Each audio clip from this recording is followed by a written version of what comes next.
to another week of Midweek Motivation.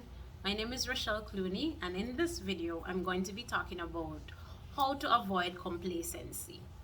But before we begin, I just want to say a big thank you to everyone who has been watching, subscribing, and leaving their comments. And if you haven't subscribed, please remember to subscribe for weekly videos like this. Okay, so let us begin. So complacency. So basically what it means to be complacent is to be in an area of self-satisfaction. So if you realize you hear people talk a lot about comfort zone, that would be similar to what it is to be complacent.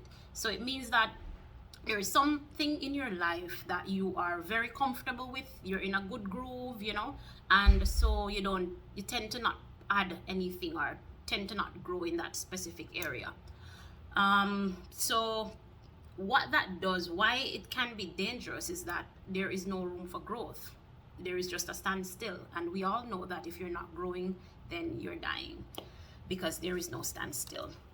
So today I just wanted to share 5 little tips on how you can avoid complacency, or if you're in a state of being complacent, then you can get rid of that as well. So number 1 is purposeful goals. Have meaningful goals. Have goals that will get you out of bed in the morning. Have goals that will keep you from going to bed early. Note, you still need to get your rest, but still have goals that forces you to want to do something every day, even if it's something small. You want to add to it. So therefore you're not in a zone where it's just you're just going by and you're just floating by. So have purposeful goals. Number 2, commitment to self. A lot of us tend to be so much of a go-giver, which is a very good thing, but you have to know when to have boundaries. You have to know when to stop. So when a lot of us tend to commit to others and we overcommit and we make a commitment to 10 people, and then because you're doing that, there is no time for self. There is no time for you to accomplish the goals that you want to accomplish because you've overextended yourself, right? So ensure that you commit to self as well. Number 3, always remember that you're running out of time. All of us have a set time on this earth. A lot of us tend to want to think, oh, tomorrow I'll do it, next week I'll do it, next month I'll do it. You don't know if you have that time. When you live with a sense of urgency and you believe that things, you don't know when is going to be your end date, you tend to have more purpose. You tend to go for what you want, because there is no guarantee that you're going to wake up tomorrow. There's no guarantee that you're going to see the end of the year. There's no guarantee that you're going to see 2022, right? So live with a sense of you're running out of time, so you need to get this done. You need to accomplish what you need to accomplish, get it done, move to the next task. All right. The next one, number 4, is process instead of outcome. We're living in a time where, because you can click your phone or you can click your computer, you can get information right away.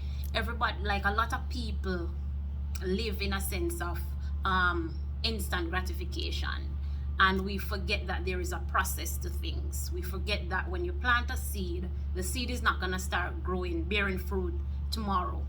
It takes time for the roots to grow. You have to water it. You have to make sure you maintain it. You have to get rid of the weeds. The tree, then it grows into a tree. And even after growing into a tree, it still needs time to start bearing fruit. When a woman gets pregnant, it takes 9 months, not 2 weeks, for her to have the baby. When a baby is born, the child doesn't start talking or walking after 2 weeks. Things take time. And I think in our culture today, we are forgetting that things do take time. We think that everything should just happen just like that.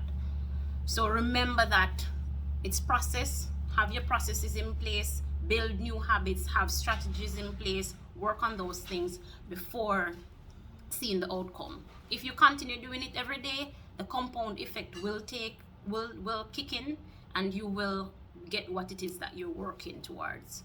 And the final one is recharge. A lot of us tend to forget self-care.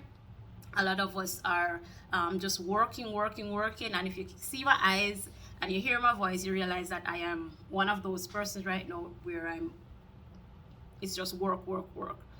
But there comes a time when you will have to stop. You will have to pause. You'll have to find solitude, find some quiet time, find some alone time.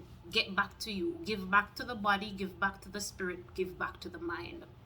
Because everything is all about balance. So you have to find time to recharge.